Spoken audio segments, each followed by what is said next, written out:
지난주에요.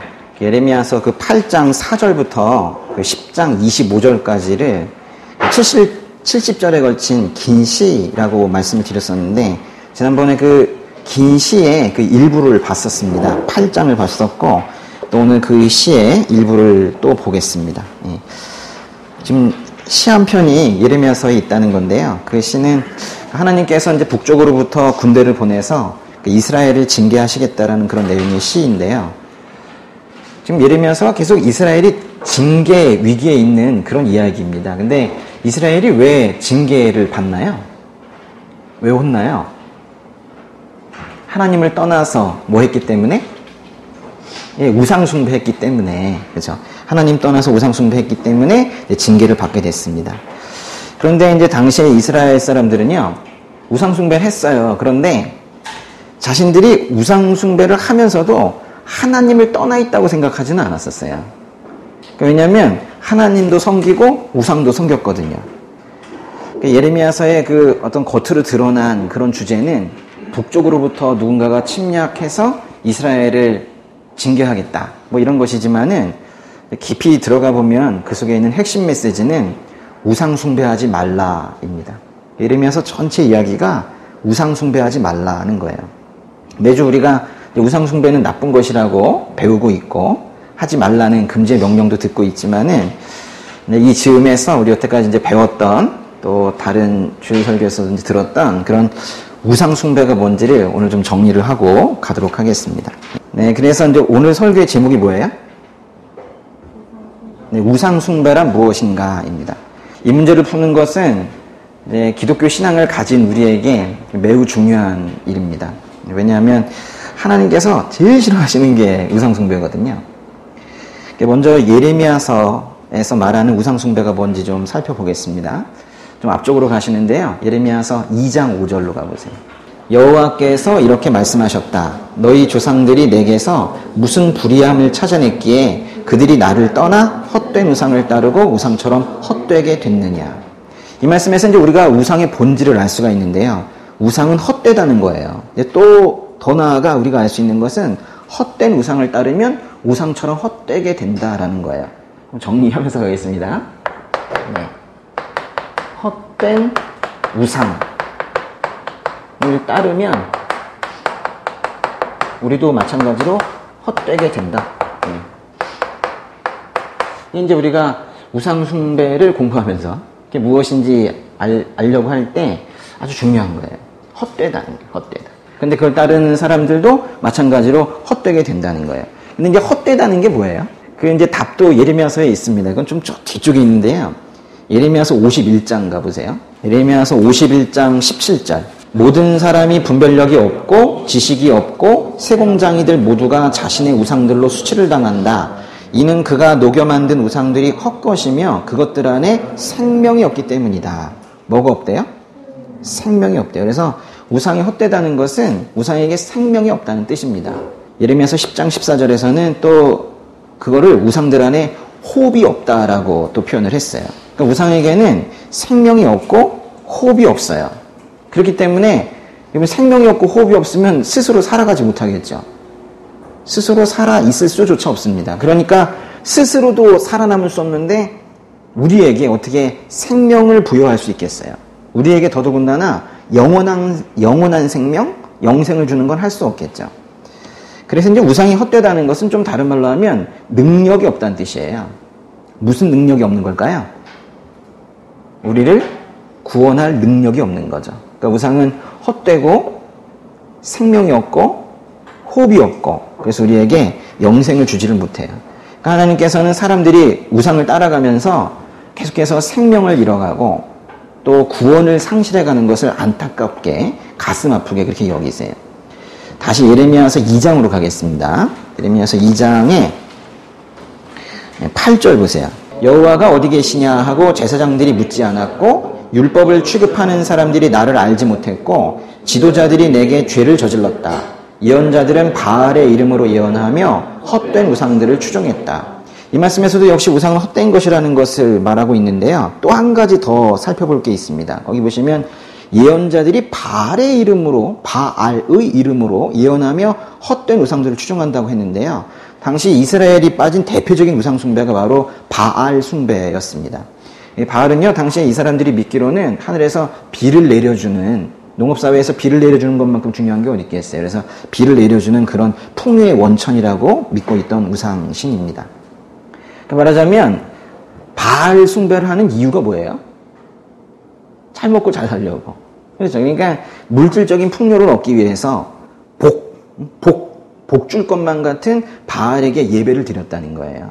결국 여기에서 이제 우리가 또 뭘 할 수가 있냐면, 두 번째, 우상 숭배의 뿌리를 할 수가 있는데요.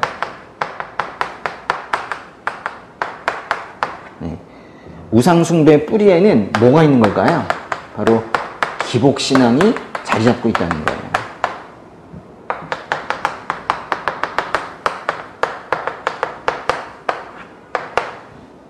몸에 피멍이 든 것처럼 아주 안 빠져요. 이 피멍이 잘 안 빠집니다. 이 기복신앙이라는 아주 그 죄인들이 아주 근본적으로 가지고 있는 이 문제점, 아주 이 본질적 오류, 아주 안 빠져요. 아무리 씻어내려고 해도 잘 안 빠집니다. 예. 이번에는 이제 예레미야서 4장으로 가겠습니다. 4장. 예레미야서 4장 1절 볼게요. 여호와의 말이다. 이스라엘아, 내가 돌아오려거든 내게로 돌아오라. 만약 내가 내 눈앞에서 내 가증스러운 우상들을 제거하고 흔들리지 않는다면, 이렇게 끝났는데요. 우리 지금 여기에서 이제 우상에게 어떤 수식을 붙이고 있냐면요, 가증스러운 우상들을 제거하라 그랬어요. 우린 이 말씀에서 또 뭘 배우게 되냐면요, 우상들은 하나님 보시기에 어떻다? 가증스럽다는 거예요. 이것도 한번 적어볼게요. 우상은 하나님 보시기에 가증스러운 것이다. 요걸 또 이제 우리가 또 알 수가 있어요. 다 이제 아시는 단어들인데, 요 표현은, 가증스럽다라는 표현은 우리가 일상생활에 그렇게 많이 쓰진 않죠. 너 정말 가증스럽다. 이런 표현 잘 안 쓰죠. 예. 가증하다라는 표현도 이제 성경에 좀 나오고, 가증스럽다 뭐 이렇게도 나오는데, 이게 무슨 뜻이에요? 이걸 이제 우리가 잘 안 쓰는 이유는 우리가 인간이기 때문에 안 써요. 이거는 하나님 입장에서 주로 쓰는 표현이거든요. 하나님께서 그 인생들을 보면서, 참 가증하다, 이렇게 보는 거거든요. 이게 하나님께서 뭔가를 가증하다고 하실 때는 그냥 싫어하신다는 뜻이에요. 싫어하신다. 그런데 싫어도 아주 너무 싫어하신다는 거예요. 참 싫어하신다. 그래서 이 가증이란 단어와 가장 가까운 좀 쉬운 표현을 본다면 혐오와 비슷해요. 너무너무 싫어하는 거죠. 혹시 관심 있으시면 영어 단어를 알려드릴까요? 없군요. 네. 여기 아주 싫어한다라는 그런 단어 있어요. 이런 단어 있는데요.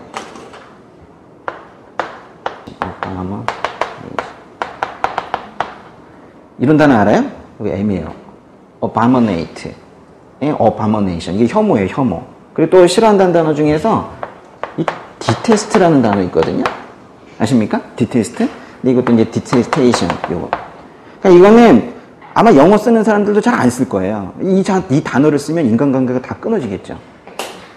너무 싫어요. 그러니까 약간 또 이런 느낌이죠. 뭐 이렇게 벌레 좋아하십니까? 벌레? 대부분 안 좋아하죠. 근데 이제 벌레를 너무 싫어하는데 벌레, 이거 봐라, 벌레! 이렇게 갔다 오면, 이러는 거 있죠. 요런 게 가증스러운 거예요. 정말 가증스럽다. 아주 손에 대기도 싫다. 뭐 이런 거예요. 가증하다는 건요, 역겹다. 역겹다. 아주 구역질이 난다. 아주 몹시 불쾌하다. 아주 얄밉다. 너무 밉다. 뭐 이런 거예요.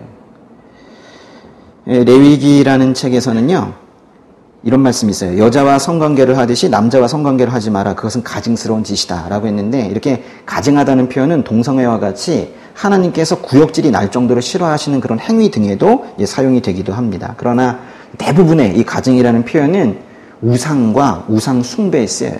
하나님께서 이 성경을 통해서 가증하다, 가증스럽다고 하는 건 거의 대부분 우상 이야기입니다. 또 우상 숭배 이야기예요.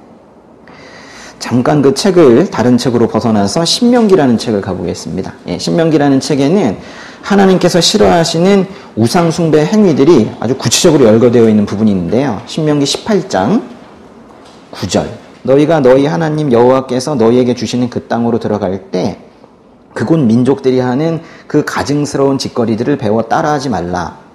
18장 10절에 너희 가운데 없애야 할 것은 첫 번째, 그 아들이나 딸들을 불에 희생시키거나, 이건 예레미야서에서도 계속 나왔었죠. 아들과 딸을 인신제사 드리는 거, 그거 아주 싫어하신대요. 그러니까 다 가증스럽다는 거예요. 너무 싫다는 거예요. 두 번째, 점을 치거나 마술을 부리거나, 이 점을 치거나와 마술을 부리거나, 이걸 합치면은 점쟁이 말하는 거예요. 점쟁이를 아주 가증스럽게 여기십니다.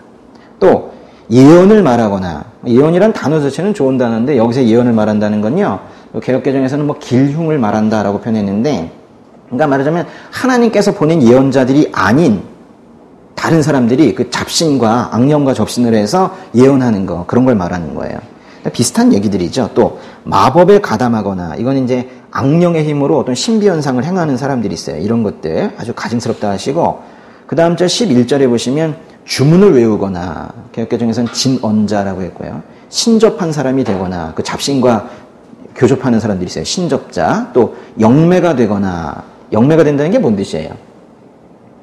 개역개정에서는 박수라고 그랬는데, 박수 무당, 이 무당 얘기하는 무당. 또 죽은 흔을 부르는 일이다. 이것도 무당들이 하는 거죠. 초혼자라고 하는데요. 12절에 누구든지 이러한 일들을 하는 사람은 여호와께 가증스러우니 이런 가증스러운 짓거리들로 인해 너희 하나님 여호와께서는 너희 앞에서 그 민족들을 쫓아내실 것이다. 좀 길게 했지만 요약하자면요, 인신제사 드리는 거 가증스러워하세요. 또 점쟁이들이 하는 거, 무당들이 하는 거, 이거 싫어하세요. 아주 싫어하세요. 가증스럽다 하십니다. 그러니까 이제 우리 입장에서는 우리가 그런 걸 하고 있지는 않잖아요. 그러니까 이제 우리는 그 가증스러운 것에 동참해서는 안 되겠죠. 쉽게 말하면 점 보러 가지 마시라고요. 점 보러 가신 적 있습니까? 점 보러 갔더니 예수 잘 믿어야 된다고 해서 예수 믿게 됐습니다. 이런 이상한 간증하지 마시고 아예 가지를 마세요. 그죠? 가지를 마시라고. 우리는 그들의 말을 따라야 되는 사람들이 아니고 이제 하나님의 계시인 말씀을 따라 살아야 하는 사람들이고, 하나님의 인도하심을 따라 살아야 되는 사람들이고, 하나님의 도우심으로 살아야 되는 존재입니다. 그런데 하나님의 계시, 하나님의 인도하심, 하나님의 도우심이 아닌 또 다른 어떤 대상, 또 다른 어떤 사람의 계시나 인도 도움을 받으려고 시도한다면 그게 모두 다 우상숭배인 거예요. 또 다시 예레미야서로 돌아가겠습니다. 예레미야서 7장 30절 같이 읽겠습니다. 여호와의 말이다. 유다 자손들이 내 눈앞에서 악을 행했다. 그들이 내 이름으로 불리는 집에 가증스러운 우상들을 두어 그곳을 더럽혔다. 야, 우리는요 지금 우상과 관련된 아주 충격적인 사실을 여기서 지금 하나 보는 건데요. 우상 숭배가 사람들의 눈을 피해서 은밀한 곳에서만 이루어지는 것이 아니라 하나님 앞에서 우상 숭배가 버젓이 이루어질 수 있을 뿐만이 아니라 심지어 이스라엘은 내 이름, 즉 하나님의 이름으로 불리는 집에 가증스러운 우상을 두어서 그 집을 더럽히고 있었다는 거예요. 쉽게 말하면 이것도 적으시죠. 쉽게 말하면 네 번째 이제 우리가 알 수 있는 것은 성전, 즉 교회에도, 교회 안에도 우상이 있을 수 있다. 잘하는 교회들도 많으니까 있을 수 있다죠. 꼭 있다는 게 아니고요. 교회가 처음 생길 때에는 교회 안에 어떤 신적인 형상이 없었어요. 초대교회 때는 어떤 한 사람이 우리 집을 내어드리겠습니다. 그러면 그곳에 모여가지고 예배 드리고 그랬거든요. 어떤 형상이라는 게 없었어요. 그리고 하나님께서는 처음부터 끝까지 형상을 원하지 않으셨습니다. 그런데 언젠가부터 교회에 형상이 생기기 시작한 거예요. 십자가가 생겼죠. 이 십자가는 우리가 2000년 전에 십자가에서 일어난 일을 기억하기 위해서, 또 이곳이 교회라는 것을 알리기 위한 어떤 이정표로서는 뭐 괜찮은 것 같아요. 출생교도 뭐 붙어 있어야지 거기가 창고인지 교회인지 알 거 아니에요. 그러니까 그런 걸로 정도로 끝나야지. 뭐 여긴 우리는 뭐 진짜 아무것도 없습니다. 그죠? 우리긴 정말 아무것도 없는데, 또 좀 이제 큰 교회 가면 앞에 아주 크게 나무로 된 십자가들 있는 곳이 있죠. 되게 싫다는 게 아니고 저는 가끔 부러울 때가 있습니다. 네. 근데 그 큰 십자가를 걸어놓고 그 밑에 가서 기도하시는 분들이 있어요. 이제 그 앞에 가서 이제 기도하면 응답이 잘 된다. 만약에 이렇게 생각했다면 이제 벌써 이상한 거예요. 십자가 목걸이 걸고 다니시나요? 걸고 다니실 때 그건 딱 이거죠. 저는 크리스천입니다. 똑바로 살겠습니다. 그거죠. 당신 욕해도 함부로 하지 않겠습니다. 이거잖아요. 맞죠? 근데 이제 그 표시로 다니는 거지. 그래서 저는 그래 십자가 목걸이 걸고 다니는 것 자체는 좋게 생각을 해요. 그래야 뭐 죄를 덜 지을 것 같아요. 제 느낌에는. 그러니까 많이 걸고 다니시는데 근데 이제 어두운 골목으로 들어갔을 때 누가 뒤에서 이제 쫓아오는 것 같을 때 갑자기 자기도 모르게 여기를 다 잡고 벌써 이제 그런 뭔가 이상한 거죠. 뭐 드라큘라니 또는 뭐 뱀파이어니 이런 옛날에 흡혈귀 영화들 많이 있었는데 그런 흡혈귀 영화에서 강력한 무기로 등장하는 게 바로 십자가 아닙니까? 이런 것들 때문에 십자가에 대한 오해가 많이 생긴 것 같아요. 그러니까요, 우리의 기억이 너무나도 형편이 없기 때문에 무엇인가를 기억하기 위한 수단으로 그 기념물을 가지고 있는 것이지 그것을 소유하고 있다고 해서 걸고 다니고 주머니 넣고 있다고 해서 좋은 일이 생길 것이다. 이렇게 생각하는 것은 그 마음 자체가 우상숭배예요. 역사를 돌아보면 교회는 점점 더 형상에 집착을 해 나갔어요. 처음엔 그래서 십자가만 있었거든요. 근데 거기에 이제 언젠가부터는 십자가에 피 흘리는 예수님의 형상을 추가하기 시작을 했습니다. 그런 것이 예술 작품으로 전시장에 있다면 아무런 문제가 없어요. 그것이 그림으로 되어가지고 미술관에 있다면 아무런 이상이 없습니다. 그리고 전시 끝나면 그냥 봉해가지고 창고에 다시 집어넣고 아무런 상관이 없어요. 그런데 그게 만약에 교회 한 자리에 자리 잡고 마치 무엇인가 영험한 효력을 나타내는 것처럼 여겨진다면 그때부터는 또 심각한 문제가 생기는 거예요. 옛날에 그 오래된 좀 교회를 보게 되면 그 스테인드 글라스라고 하죠. 그 아주 알록달록한 스테인드 글라스. 거기에 뭐 12제자를 장식을 하거나 또는 뭐 하나님 예수님 이렇게 또 형상화시키거나 뭐 이런 것들도 있고 또 교회 벽에 타일로 이런저런 형상을 장식해 놓는 경우가 많았는데요. 교회를 예쁘게 꾸미려는 마음 또 교회를 또 뭐 일반적인 공간은 조금 다르게 어떤 거룩한 공간으로 구별해 놓으려는 그런 마음은 제가 이해하지만 이제 그걸 이제 타일에다가 그런 걸 뭐 이렇게 그려놓고는 어느 날 또 마음이 힘들고 일이 잘 안 풀리니까 거기 스테인드 글라스에 가서 이렇게 손을 대고 기를 받고 있다면 좀 이상하죠. 제가 지금 있지도 않은 우스운 일을 얘기하는 거겠습니까? 사람들이 알게 모르게 지금 그런 마음들을 많이 가지고 있단 말이에요. 살아계신 하나님을 삶에서 경험하지 못하니까 자꾸 그런 일들이 생기는 거예요. 사실 뭐 그런 것들 보면요. 아, 조각 잘했다. 잘 그렸다. 그리고 끝나야 돼요. 예쁘다. 또는 야, 너무 슬프게 그렸다. 너무 슬프게 조각했네. 뭐 이러고 끝나야 된다고요. 근데 삶에서 살아계신 하나님을 경험하지 못하니까 자꾸 눈에 보이는 만질 수 있고 눈에 보이는 그런 조각이나 형상에 마음을 쓰게 되는 거예요. 그래서 생겨난 것들이 종교거든요. 예레미야서 계속 보시는데요. 8장으로 또 한번 가보세요. 예레미야서 8장 19절. 보라, 먼 땅으로부터 내 백성 딸의 울부짖는 소리가 있다. 여호와께서 시온에 안 계시는가? 시온의 왕이 그 가운데 계시지 않는가? 그들이 왜 그들의 조각한 우상들과 이방 우상들로 내 진노를 일으켰는가? 그 질문이 두 개인데요. 그 앞에 있는 질문은 백성들이 하는 질문이고 뒤에 있는 질문은 하나님께서 하시는 질문이에요. 먼저 백성들이 묻습니다. 거기는 뭐 시온 이랬지만은 교회로 바꿔서 읽으시면 이해될 거예요. 이렇게 백성들이 먼저 묻는 거예요.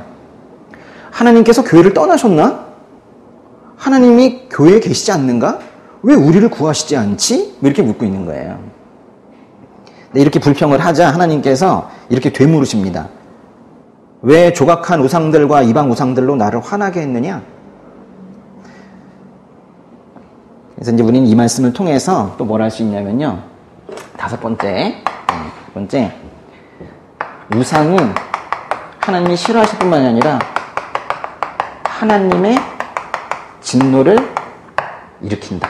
예. 하나님을 아주 진노하게 하신대요, 진노. 예. 만약에 하나님의 이 진노의 문제를 해결하지 못하면은 구원이 없는 거예요. 예레미야서 16장으로 가보세요. 예레미야서 16장 18절에요. 내가 우선 그들의 부정과 그들의 죄를 2배로 갚을 것이다. 이는 그들이 내 땅을 그들의 가증스러운 우상들의 시체로 더럽혔고 그들의 혐오스러운 우상들로 내 유산을 가득 채웠기 때문이다. 하나님께서는요, 지금 이 우상숭배라는 죄를 1대1로 처벌하지 않으신대요.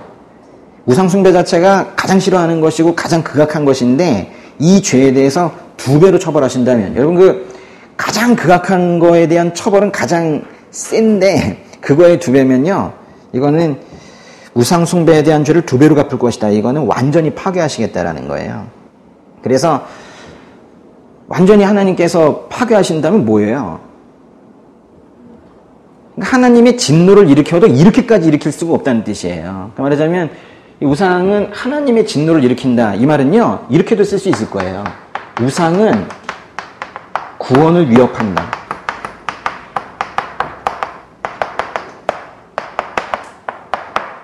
이게 진노 문제는요, 결국 구원의 문제인 거거든요. 근데 다른 어떤 것보다도 진노를 크게 하신다는 거예요. 그러니까 우리가 우상숭배를 잘 배워야 돼요. 예. 하나님과 이제 우상을 비교해 가면서 이 우상이 얼마나 헛된 것이고 어이없는 것인지에 대한 자세한 기록이 또 예레미야서에 또 한 챕터처럼 되어 있습니다. 그게 이제 바로 오늘 말씀 본문인 예레미야서 10장입니다. 오늘 말씀 보기 전에 다른 곳에 나와 있는 우상 이야기들을 좀 정리해 드린 거예요. 예. 예레미야서 10장에요. 2절과 3절 읽겠습니다. 예. 여호와께서 이렇게 말씀하셨다. 민족들의 길을 배우지 말고 하늘의 표적들을 두려워하지 말라. 민족들은 하늘의 표적들을 두려워한다. 이 민족들의 풍습은 헛된 것이다.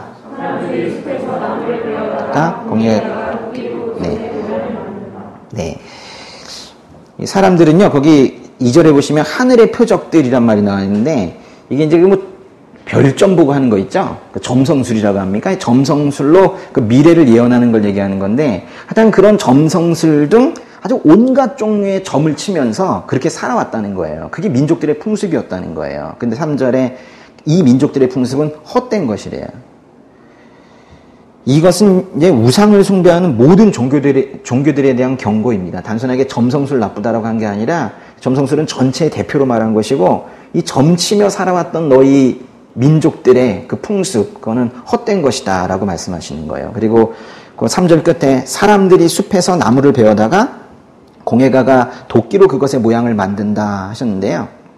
그 우상은 장식한 나무 조각에 불과하다는 것입니다. 나무를 가져다가 조각해 놓고 그거를 마치 신처럼 여기는 이 민족들의 모습을 예레미야서에서도 지금 이렇게 비난하고 있지만은 이사야라는 선지자를 통해서는 아주 신랄하게, 아주 풍자적으로 그렇게 이제 비난을 했었는데요.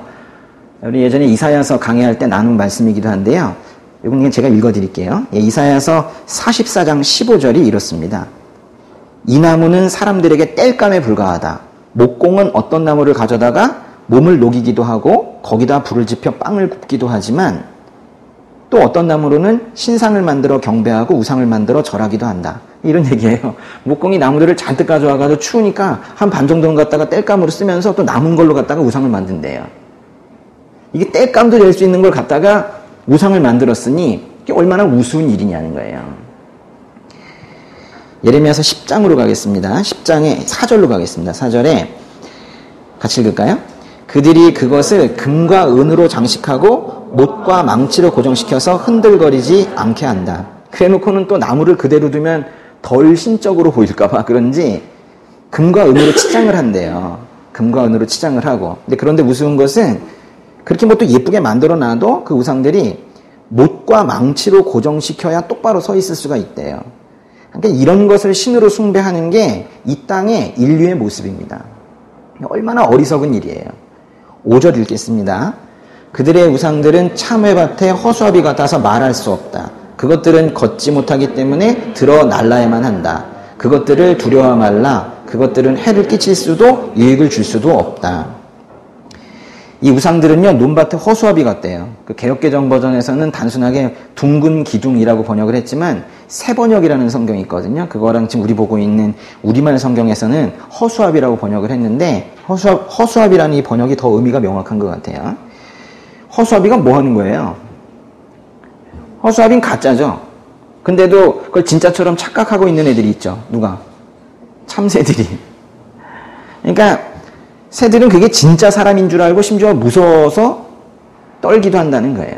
그런데 지금 이 말을 쓰고 있는 거는 이 사람이 그 새들 수준이라는 거예요.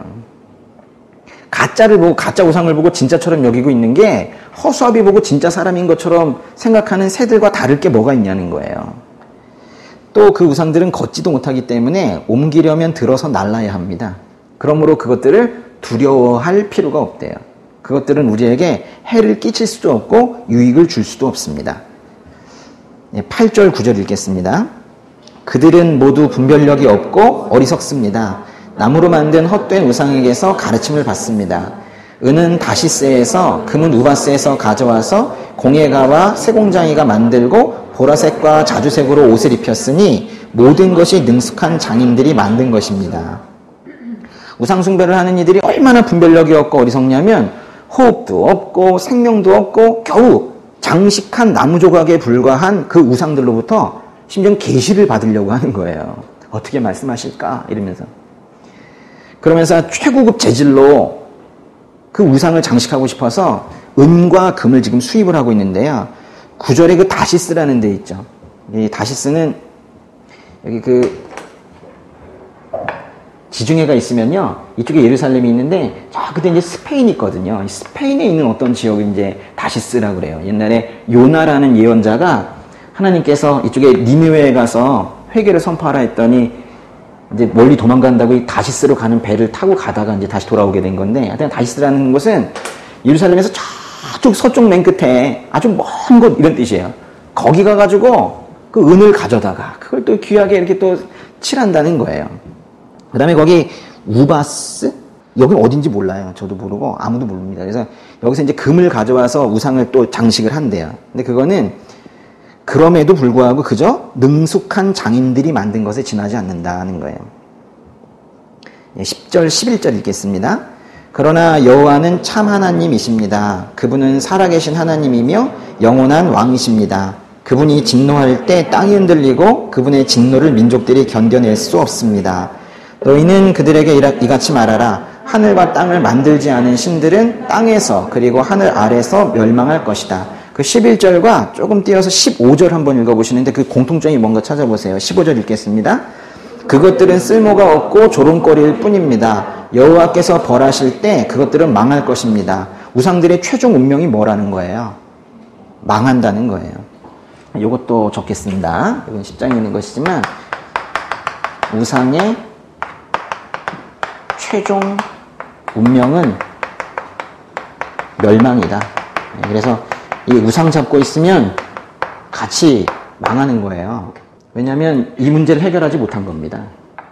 하나님의 진노 문제를 해결하지 못한 것이기 때문에 최종 운명이 멸망이 되는 거예요. 하나님께서는요, 지금 여러 가지 표현으로 이렇게까지 우상 숭배를 싫어한다고 말씀을 하세요. 10계명의 제2계명 두 번째 계명이 이렇습니다. 너를 위하여 새긴 우상을 만들지 말고 또 위로 하늘에 있는 것이나 아래로 땅에 있는 것이나 땅 아래 물속에 있는 것에 어떤 형상도 만들지 말며 그것들에 절하지 말며 그것들을 섬기지 말라. 이렇게 강력하게 말씀하세요. 그런데요, 싫어하시는데 아주 가증스럽다고 여기시는데 왜 이렇게 하나님께서 우상 숭배를 이렇게까지 싫어하실까요? 당시에 그 거짓 교사들이 뭐라 그랬냐면요, 이스라엘 백성들에게 하나님을 잘 섬기라고 그랬어요. 주일에는, 안식일에는 가서 잘 섬기고 그래도 한 수요일쯤에는 바알 신도 한번 섬겨줘야 되지 않나, 뭐 그랬거든요. 그러니까 유일하신 창조주 하나님과 그 다른 우상들을 동격으로 놓은 것도 문제이지만은 그 신이라는 개념이 물질적인 존재로 만들어질 수 있다는 생각 자체가 잘못된 거예요. 광야 생활 때요, 그 보이는 하나님을 만들겠다고 이스라엘 백성들이 금송아지 만든 사건이 있었어요. 또 이제 이 남유다 북이스라엘로 이렇게 갈라졌을 때 그 북이스라엘에 여로보암이라는 왕이 있었거든요. 그 여로보암이라는 왕이 예루살렘까지 가가지고 예배드리기 힘들지 이러면서 그 북쪽에 있었던 그 여로보암이 그 위쪽에 단이라는 곳과 이 베델이라는 곳에다가 제단을 만들고 송아지 2마리를 또 형상으로 만들어서 양쪽에다 배치를 했어요. 그리고 나서 거기 가가지고 예배를 드리라고 했거든요. 호세아서를 보면은 이렇게 이제 송아지 형상을 만들고 그 앞에서 예배 드리고 있는 이스라엘을 향해서 이렇게 말씀을 하세요. 우상 숭배하는 사람들에게 하나님께서 하시는 말씀이에요. 너희들은 파멸되기 위해서 그 우상을 만들었구나. 이렇게 말씀하세요. 목적 자체가 아예 그냥 죽으려고 작정을 했구나. 이런 뜻이에요. 아주 강력하게 말씀하세요. 우상 문제에 대해서는 하나님께서 이렇게까지 강하게 말씀하십니다. 그러면서 이렇게 말씀하세요. 사마리아여, 당시 이제 북이스라엘을 말하는 건데요. 사마리아여, 내 송아지 우상을 버려라. 내 진노가 그들을 향해 불탄다. 그러셨어요. 여러분, 하나님은요, 그렇게 송아지처럼 그렇게 만들어질 수 없는 분이세요. 하나님은 영이십니다. 하나님은 뭐이세요? 그걸 알아야 돼요. 하나님은 영이세요. 그래서 이제 영이신 하나님은 이 땅에 어떤 물질로도 형상화 되실 수 없고, 어떤 도형이나 그림이나 조각으로도 표현될 수가 없는 분이세요. 그러니까 말하자면 하나님은 어떤 물질 안에 갇히는 분이 아니세요. 그런데 이제 우상숭배는 자신을 이끌어줄 신을 물질과 형식 안에 가두어 두려는 그런 시도를 하고 있는 거예요. 만약에요, 어떤 신이 무슨 동이든 돌멩이든 그 물질 안에 그렇게 갇혀질 수 있는 신이라면 그 신이 믿을 만한 신이긴 하겠습니까? 또 우상숭배는 이게 아주 큰 문제가요. 하나님에 대한 인식도 지금 잘못 갖게 하는데, 또 하나는 그 하나님 앞에 서 있는 그 인간에 대한 이해도 왜곡을 시켜요. 말하자면 하나님이 어떤 분이신지를 잘못 이해하게 만드는 것뿐만이 아니라 우리 사람 있죠. 사람에 대해서도 잘못된 관념을 가지게 만들어요. 창세기 1장 27절. 하나님께서 사람을 그분의 형상대로 창조하시니 곧 하나님의 형상대로 사람을 창조하시되 하나님께서 그들을 남자와 여자로 창조하셨습니다. 이게 얼마나 놀라운 일이에요. 하나님께서 사람을 창조하실 때 하나님의 형상대로 창조하셨대요. 이거는요, 우리처럼 이렇게 뭐 눈, 코, 입이 달려있는 그런 똑같은 모양으로 창조하셨다 이런 뜻이 아니에요. 그러니까 하나님도 눈, 코, 입이 있으시겠구나 이런 뜻이 아니란 말이에요. 그 다음 절인 1장 28절을 보시면은 하나님께서 사람에게 자식을 많이 낳고 번성해 땅에 가득하고 땅을 정복하라. 바다의 물고기와 공중의 새와 땅 위에 기는 모든 생물을 다스리라고 하셨어요. 하나님께서 이 땅을 통치하실 때 사람을 대리자로 세우셨다는 거예요. 그래서 거기 하나님의 형상으로 만드셨다는 것은 사람을 이 땅의 통치 대리인으로 인정하시는 것이고 그만큼 가치 있는 존재로 여기셨다는 거예요. 우리를 뭘 믿고 이 땅을 정복하고 다스리라고. 근데 그렇게 인증하셨다라는 거예요. 즉 하나님께서는 인간을 창조하시고 그 피조물인 인간을 아주 귀하게 여기시면서 이렇게 높여주려고 하세요. 여러분, 하나님께서 여러분을 높여주려고 하세요. 근데 이거는 매우 당황스러운 일입니다. 우리는 결코 그런 대접을 받을 존재가 아니거든요.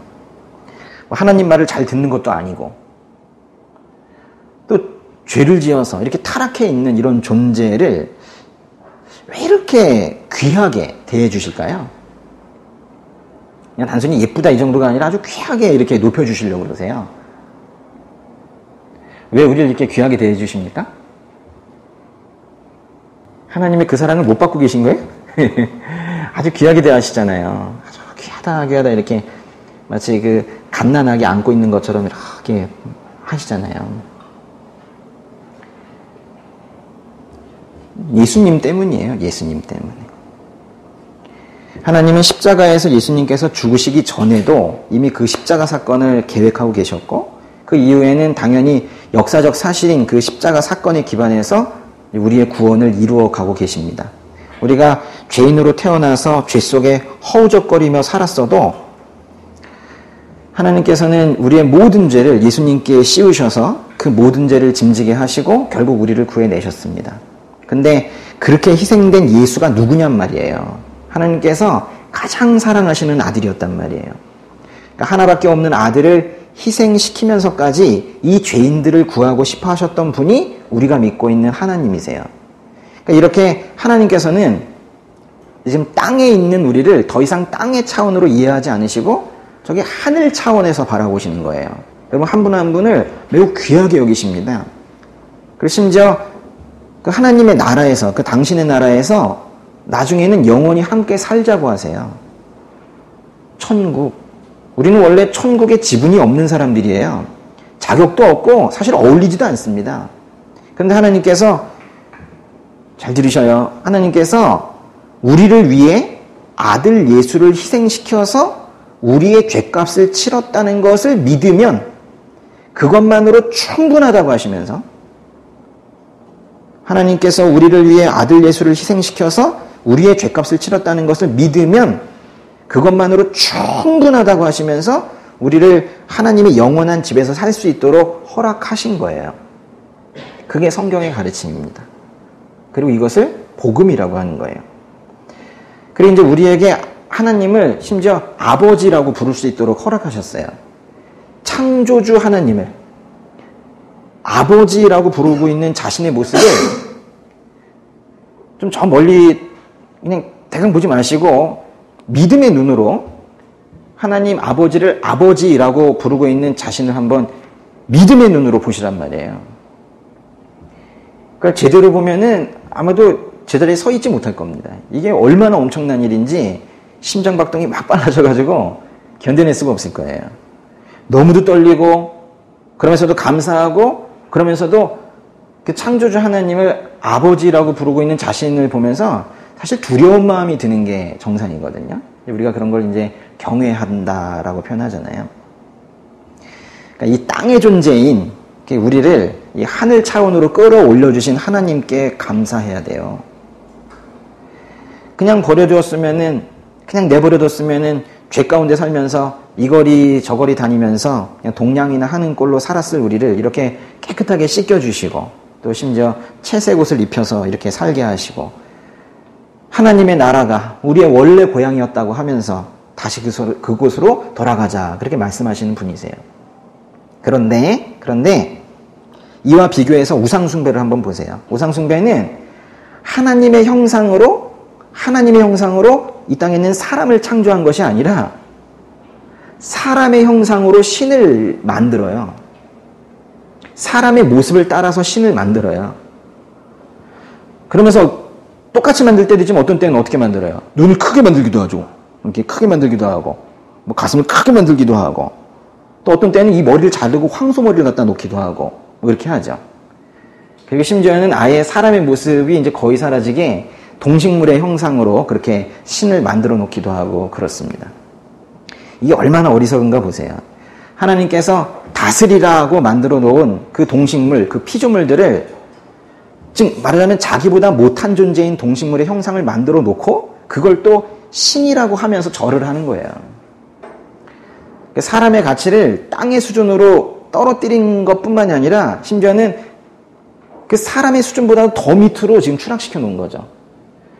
잘 보세요. 하나님께서는 정말 보잘것없는 우리를 끌어올리셔가지고 하늘 차원으로 우리를 귀하다 이렇게 하고 계시는데, 우상숭배는 그 신을 끌어내려가지고는 사람의 모양으로 만들거나 또는 오히려 동식물로 만들어 놓고 거기다 지금 절을 하게 하는 그 사람은 또 얼마나 가치가 있는 거예요, 그러면? 아주 가치가 완전히 바닥으로 추락을 했는 거죠. 사람이 하나님을 모르면 이렇게 되는 거예요. 여러분, 우리 한국사 시간에 신석기 시대 때 원시신앙이 생겼다고 배웠죠? 예? 그때 생긴 원시신앙이 뭐가 있어요? 대답 안 하면 안 넘어갈 거예요. 뭐 있어요? 끝이 이즘으로 끝나는 것들 있잖아요. 토테미즘, 애니미즘, 샤머니즘. 토테미즘이 뭐예요? 부족들이 소, 개, 닭 이런 어떤 동물이나 식물 숭배하는 거잖아요. 토테미즘. 또 애니미즘은 뭐예요? 그죠? 태양이나 물 숭배하는 거. 그래가지고는 심지어는요, 어떤 동네로 이렇게 흘러가는 물이 있으면 그걸 냇물을 또 신처럼 보고 또 들어가지도 않고 이러면서도 숭배하는 그런 부족들도 있었어요. 샤머니즘은 뭐예요?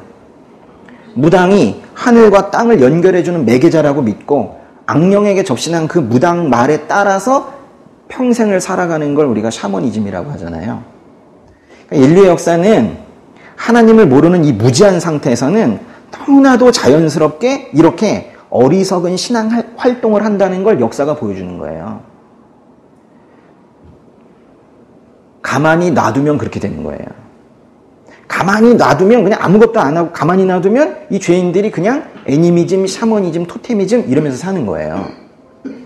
처음에는 근데 이렇게 이제 원시적인 신앙 활동을 해요. 그렇게 하다가 그 이후에 이제 이것들이 조금씩 조직을 갖추기 시작을 합니다. 그리고 종교적인 형식들이 이제 전통으로 자리 잡기 시작을 해요. 그러다가 뭐 경전이 생기는 경우도 있고 아닌 경우도 있고 그러면서 점점 이제 어떤 율법적인 종교 활동을 하는 쪽으로 발전해 가요. 그리고 이제 원시신앙 단계에 지나가가지고 이제 종교가 그럴듯하게 이렇게 생기는 겁니다. 우리나라도 그랬고, 일본도 그랬고, 이스라엘도 그랬습니다. 그래서 하나님에 대한 이런 잘못된 인식이 점점 심해지고 또 율법주의에 빠진 형식적인 종교 생활이 더욱 종교적이 되면서 말하자면 원시신앙 거쳐서 무슨 불교니, 아니 유대교니 하는 이런 어떤 교교 하는 것들이 이게 점점 많이 생겨나게 되면서 오히려 하나님과 사람들의 거리가 점점 멀어지기 시작을 한 거예요. 그래서 이제 하나님께서 안 되겠다. 응? 나의 백성들이 나와 점점 멀어져 가는 것이 가슴 아프다. 이렇게 하셔서 특단의 조치를 내리신 거예요. 그런 생명 없는 종교 생활, 그런 구원과는 전혀 상관없는 의례 행위, 교만함만 키우는 그런 율법주의, 그 고리를 끊어내겠다고. 그래서 진짜 하나님이 어떤 분인지 알려주시겠다라고 참다가 오신 분이 바로 예수님이세요. 이스라엘이 선택받은 민족으로 성경에 등장하는 것 말고는 실은 뭐 이스라엘이나 우리 한민족이나 거기서 거기에요. 다 가만히 놔두면은 점치며 삽니다. 굿하고 살고, 뭐 바위 깎아서 그 앞에서 뭐 절하고 있고, 또 손목에 또 뭐 걸고 다녀요. 그냥 돌리고 막 이래요. 또 지갑에 뭐 붉은 천 같은 거 글씨 써 있는 거 뭐 이런 거 넣고 다니고, 해가 바뀌면 또 샤먼을 찾아갑니다. 하나님을 만나야 이렇게 미신에 얽매여 사는 이런 어리석은 행동들이 우리 삶에서 끊어지는 거예요. 지금 예배 드리는 우리 이 교실에는 여기 이제 무슨 형상이 있습니까? 너무 다행스러워요. 우리 여기 형상이 없는 곳에서 이렇게 예배를 드리고 있다는 게 너무 다행스러운 일이에요. 그렇지만 형상은 없지만 계십니다. 하나님께서 영으로 임하셔서 우리를 지금 살피고 계시고 우리의 찬양을 들으시고 우리의 기도를 듣고 계세요. 이제까지 계속 속고 살았다면은 이제는 제발 영이신 하나님을 만나고 그분의 뜻을 따라 살아야 합니다. 그래서 이제 우상숭배 형식들을 잘 보면요, 영이신 하나님과 이제 우리가 만나고 싶어서 영과 영이 교통을 해야 되는데요. 영이신 하나님과 우리가 교통하는 것을 막으려고 이 사탄의 조물의 길을 이제 우리가 귀신이라고 하는데, 우상숭배를 통해서 우리로 하여금 끊임없이 귀신과의 접촉점을 만들어요. 주의하실 점은 우상 자체는 아무런 힘이 없습니다. 우상 자체는 성경이 말하듯이 정말 아무것도 아닌 거예요. 그렇지만 그 우상이라는 것을 매개로 귀신이 일을 해요. 제 말이 아니고 바울이 그렇게 가르칩니다. 고린도전서 가보세요. 고린도전서 10장 19절부터 20절 읽겠습니다. 그러므로 내가 말하려는 것이 무엇입니까? 우상의 제물은 무엇이며 또 우상은 무엇입니까? 다만 제물로 바치는 것은 귀신에게 바치는 것이지 하나님께 바치는 것이 아닙니다. 나는 여러분이 귀신들과 교제하는 사람들이 되기를 원치 않습니다. 그러니까 우상 자체는 그냥 물질일 뿐이에요. 그건 나무 조각일 뿐이고 아무것도 아닙니다. 그런데 이 사람이 아무것도 아닌 이 우상을 숭배하는 그 어떤 행위를 할 때 이 하나님의 대적자인 마귀가 좋아해요. 참 좋아하고 그래서 그 자리를 찾아갑니다. 그래서 그런 곳에 와서 사람들 속으라고 이런저런 신비한 현상도 보여주고 그래요. 그러니까 사람들은 그 우상 일을 하는 줄 알아요.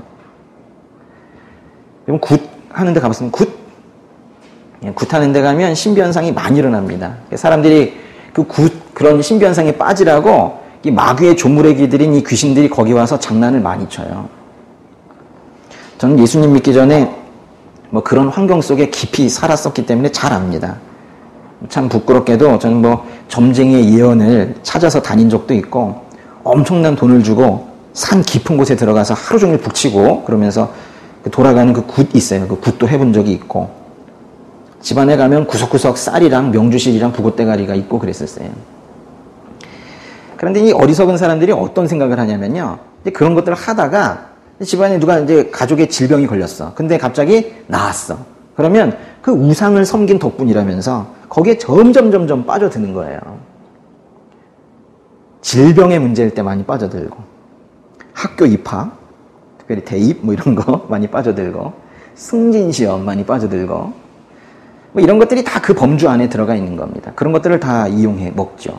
근데 이제 어떤 사람들은 이제 법당과 산신각에 가서 절을 했더니 애가 대학교에 붙었다면서 그때 이제 믿음이라는 게 생겨요. 또 그 믿음을 굳혀가고, 또 어떤 사람들은 하나님께 기도를 드렸더니, 특별히 하나님께 수능 100일 작정 기도를 드렸더니 애가 좋은 대학에 들어갔다고 말을 해요. 그러면 애를 대학교에 입학시키는 거는 악령이 하는 겁니까? 하나님이 하시는 겁니까? 둘 다 그런 능력이 있으신가요? 전 몰라요, 누가 했는지. 악령이 한 건지 성령께서 하신 건지 또는 그 학생이 한 건지 좀 모르겠어요. 그렇지만 확실한 건, 그래서 이렇게 누가 했는지 모를 정도의 이런 것들 때문에 그런 것들은 하나님을 믿는 본질적인 이유가 아니라는 거예요. 하나님께서 복을 주십니까? 그렇죠. 하나님께서 복 주시는 분인 것은 확실합니다. 그러나 세상에서의 물질적 풍요와 세상에서의 힘과 권력을 얻기 위해서 복을 구하는 것은 기독교 신앙의 본질이 아니에요. 우리는 하나님을 영화롭게 하기 위해서 사는 존재입니다. 우리는 하나님을 찬양하기 위해서 이 자리에 모인 거예요. 우리가 할 일은 그거예요. 그럴 때 이제 하나님께서 우리를 뭐 하시냐면 구원하세요. 그리고 이제 그 이외에 어떤 뭐 재정적인 도움이나 시험의 합격이라든가 또는 질병의 치유라든가 이런 기분 좋은 일들, 기분 좋죠, 뭐, 그죠? 좋잖아요. 시험에 합격하고 질병이 나는 건 기분 좋은 일이죠. 그런 기분 좋은 일들은 하나님께서 이 구원받은 인생이 이 땅에서 말 그대로 기분 좋게 살라고 액세서리처럼 그냥 붙여주시는 거예요. 그게 본질이 아니에요.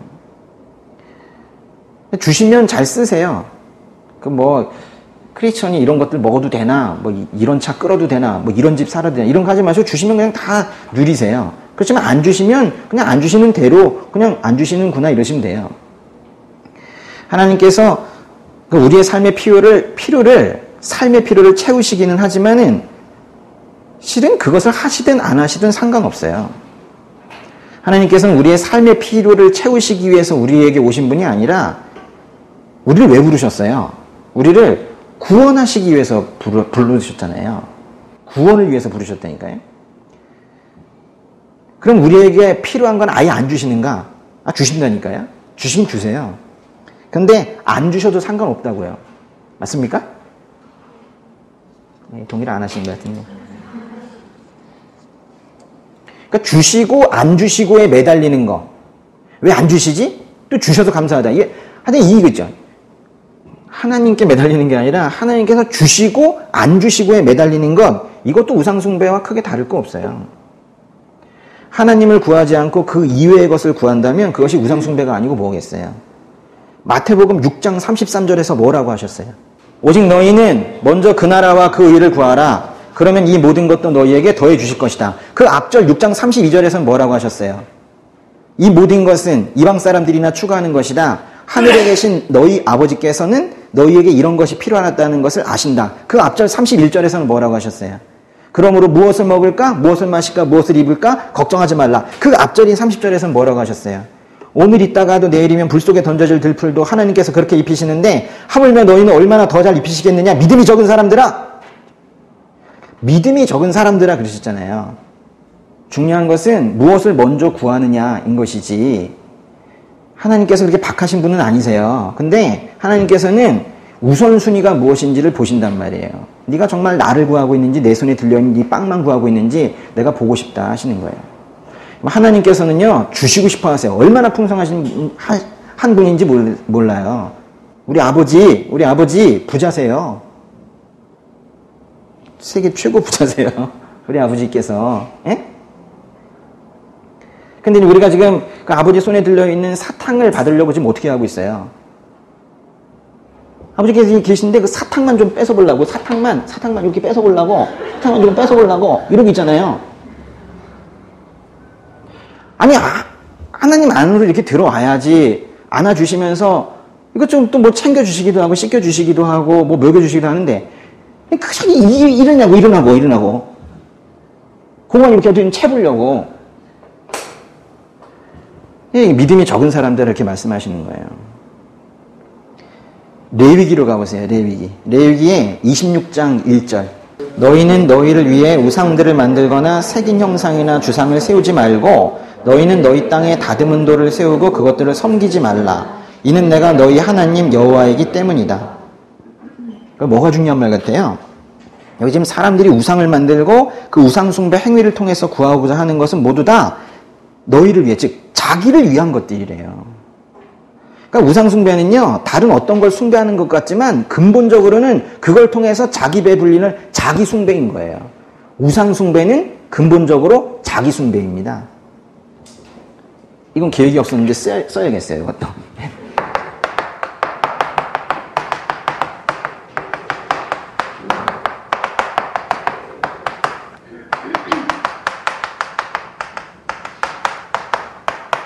우상 숭배는 근본적으로 자기 숭배하는 거예요. 그 우상을 높이기 위해서 사람들이 우상 숭배하지 않습니다. 결국 자기를 위해서 하는 거거든요. 보세요. 하나님께서 우상 숭배를 그렇게도 역겹다고, 구역질 난다고, 가증스럽다고 하시는 이유는 이러면서 점점 우상 숭배가 사람을 하나님으로부터 멀어지게 하기 때문이에요. 우리 계속 나누었지만 하나님께서 우리에게 바라시는 게 뭐라고요? 딱 하나? 같이 있자. 딴 걸 바라시지 않는다고 했어요. 참 어떤 면에서는 창조주 하나님께서 그렇게 소박하실 수가 없어요. 그저 우리에게 같이 있자. 지금 이거를 우상 숭배를 가장 악한 걸로 말씀하시는 건 같이 있지 않고 자꾸 떠나가니까. 그래서 악하다고 하시는 거예요. 그런데 성경에서는 이 손으로 만들어진 이런 어떤 눈에 보이는 또 만질 수 있는 이런 형상 이외의 것들도 우상숭배가 된다고 말을 해요. 그래서 우상숭배가 좀 범위가 사실 좀 넓습니다. 골로새서 3장 5절. 그러므로 땅에 속한 지체들을 죽이십시오. 그것들은 음행과 더러운 것과 정욕과 악한 욕망과 탐심입니다. 탐심은 우상숭배입니다. 탐심이 우상숭배래요. 그러니까 하나님 아닌 것을 강하게 원하는 탐심. 탐욕이라는 표현을 우리 많이 쓰는데 같은 말이에요. 그게 바로 우상 숭배라는 거예요.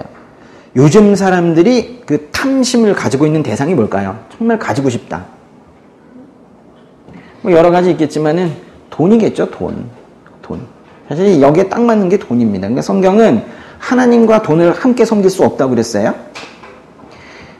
하나님을 섬기든 돈을 섬기든 둘 중에 하나밖에 없다는 거예요. 근데 돈을 섬기는 마음이 커서 하나님을 떠나거나 또는 자신은 하나님을 떠나지 않았다고 생각하지만 실은 하나님 곁에 남아있는 이유도 돈 때문이라면 돈을 주실까 싶어서 그렇다면은 하나님께서는 그것도 우상숭배라고 말씀하신다는 거예요. 탐심은 우상숭배입니다. 저는 이걸 조금 바꿔서 이렇게도 얘기하고 싶은데요. 집착이 우상숭배입니다. 집착. 무엇인가에 마음을 다 뺏기고 있다면 그거 우상숭배입니다. 또 이렇게도 말씀드리고 싶은데 마니아라는 표현이 있죠. 난 뭐뭐 매니아 마니아야. 그 우상숭배입니다. 또 에베소서로 가보세요. 에베소서 앱이라고 되어 있죠. 에베소서 5장 5절. 여러분은 이 점을 확실히 알아두십시오. 음행하는 사람이나 더러운 일을 행하는 사람이나 탐욕을 가진 사람은 우상숭배를 하는 사람으로 모두 그리스도와 하나님의 나라에서 유업을 받을 수 없습니다. 에베소서에서는요, 아주 명확하게 음행하는 사람도 우상숭배자라고 말해요. 음행하는 사람, 즉 부정한 관계에서의 성적인 욕망은 물론이고 지나친 성적인 욕망은 그 뿌리가 지나친 자기 연민에서 나오는 거거든요. 지나친 성적인 욕망은 그 뿌리가 지나친 자기 연민에 있다는 거예요. 그러니까 자기 위안이 되지 못했을 때의 불쾌감이 온 정신을 빼앗기 때문에 그런 자기 숭배에 빠져 있는 동안에, 그런 음란 음행에 빠져 있는 동안에 하나님을 외면하게 되는 거예요. 그래서 이것을 우상숭배라고 하는 겁니다. 갈라디아서라는 책에서는요, 우상숭배가 육체의 일이라고 말을 하는데요. 로마서에서는 육신을 따라 사는 사람은 육신의 일을 생각하고 성령을 따라 사는 사람은 성령의 일을 생각한다고 하고, 또 그 육신의 생각은 바로 하나님을 적대하는 것이라고 말을 합니다. 그래서 육신의 필요와 만족을 위해 온 정신이 그쪽에 기울여져 있다면 그게 바로 우상숭배예요. 우상숭배의 결과를 여러 가지 표현을 했지만요, 좀 쉬운 말로 하면 우상숭배에 빠져 있으면 하나님을 못 만나요. 근데 거꾸로 말하면 삶에 우상이 없으면 하나님을 만나요. 누구나 다 우상을 품고 살지는 않습니다. 이제 우상을 떨어버리고 하나님을 만나시는 분들 많이 있으세요. 근데 우리가 우상을 다 떨어버리고 하나님을 만나야 되는 거예요. 마지막으로 정리해 볼게요. 우상숭배는 하나님과 멀어지게 하는 모든 것입니다. 하나님으로부터 멀어지게 하는 모든 것이 그게 다 우상숭배예요. 그래서 우상숭배에 깊이 빠지면 안 돼요. 빨리 빠져나오셔야 되는데 너무 깊이 빠지면 영영 못 돌아올 수 있어요. 근데 만약 어떤 일을 했는데요, 그럼 이제 일을 하실 거 아니에요. 여러분은 제가 보기엔 일을 다 잘하실 것 같아요. 여기 아주 귀한 분들인데, 일을 하셨는데 하나님과 멀어져 있는 상태에서 일을 했는데 그 일이 잘 됐어요.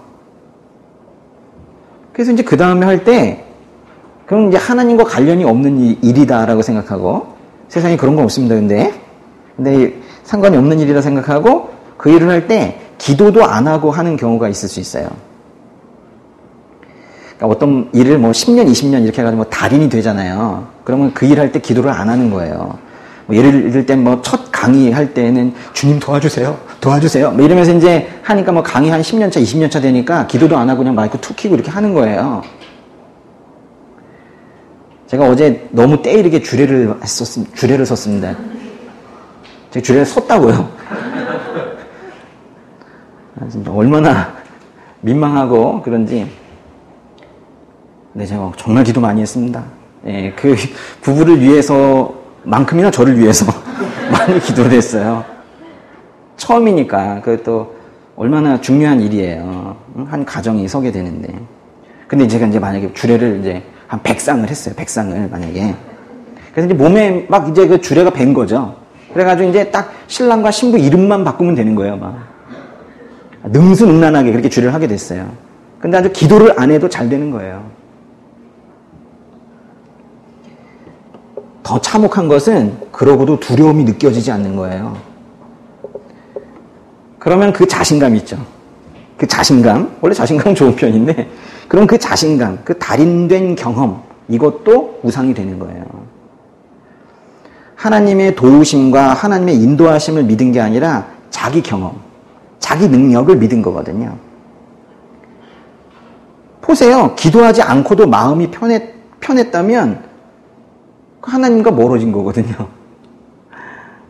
그런 게 혹시 우리 삶에 있는지 일일이 점검해 볼 때가 됐다는 겁니다. 그러니까 우리는 이렇게 애를 써서 우상숭배에 빠지는 사람들이 아니라 툭 하면 빠져요. 툭 하면 우상숭배에 빠질 수밖에 없는 정말 위기의 존재입니다. 우상숭배는 어떤 적극적인 의도로 하게 되는 게 아니라 죄인의 속성이에요. 가만히 놔두면 우상숭배합니다. 그러니까 나는 우상숭배 안 하는 사람이다 이렇게 말할 수 없어요. 하나님 적극적으로 따라가지 못하면, 하나님 붙잡지 못하면 그냥 우상숭배하며 살게 돼 있어요. 손으로 만든 우상이 아니라 할지라도 이 머릿속에서 수도 없이 우상을 만들어낼 수가 있어요. 오늘 주보 보시면요. 주보 보세요. 주보 보시면은 제가 그 성경 사전에 나와 있는 우상숭배의 정의를 써놨는데요. 우상숭배란, 한번 읽어보세요. 우상숭배란 사람이 하나님 아닌 것을, 괄호가 있네요. 그 괄호 안에 한번 써보실래요? 뭐 있을까요? 우상숭배는 사람이 하나님 아닌 것을 뭐 하는 것이다? 한번 대답해 보세요. 한글경제님 뭐 있을까? 저는 두 가지 있었는데, 의지랑 더 좋아하는 것. 의지하는 것, 더 좋아하는 것. 그럴 수 있죠. 또? 지혜자매. 네? 경유하는 거. 그러니까 여러 표현 쓸 수 있을 거예요. 그죠? 예. 근데 여기 성경 사전에 뭐라고 되어 있냐면, 우상숭배란 사람이 하나님 아닌 것을 예배하는 것이다. 그랬어요. 그러니까 우리가 하나님 아닌 것을 단순히 따라가고 있다라고 생각할지 모르지만, 그것도 잠시 경험하고 있다 생각할지 모르겠지만, 그거를 예배한다라고 표현한단 말이에요. 우상숭배란 예배의 대상이 잘못된 걸 말하는 거예요. 예배의 대상이 하나님이 아닌 경우, 그와 관련된 물건 또는 의식, 어떤 행위, 이런 것들이 모두 우상숭배가 되는 겁니다. 제가 요한일서라는 책이 있는데요. 요한일서의 그 마지막 문장 보세요. 요한일서의 맨 마지막 페이지의 마지막 문장. 그 말씀으로 당부를 드리고 싶습니다. 요한일서 5장 21절인데요. 자녀들이여 우상들로부터 여러분 자신을 지키십시오. 자녀들이여 우상들로부터 여러분 자신을 지키십시오. 꼭 지키십시오. 늘 깨어 있어야 됩니다. 그러니까 우상숭배에 대한 인식을 여러분이 오늘 정확하게 하셔야 될 것은, 이거는 그냥 가만히 있으면 하게 된다는 거예요. 늘 깨어 있어야 되는 거예요. 우리는 오직 우리의 대장 되시는 예수께서 우리에게 가르쳐 주신 그 하나님만을 기억해야 돼요. 예수께서 십자가에서 죽으시고 부활하셔서 우상숭배 부추기던 그 사단마귀의 권세를 깨뜨렸는데, 우리가 십자가의 능력으로 살지 못하고 다시 우상숭배에 빠지게 된다면 말이 되지 않잖아요. 오직 십자가의 도를 지키며 그렇게 사는 우리 모두 될 수 있기를 주님의 이름으로 축원드립니다.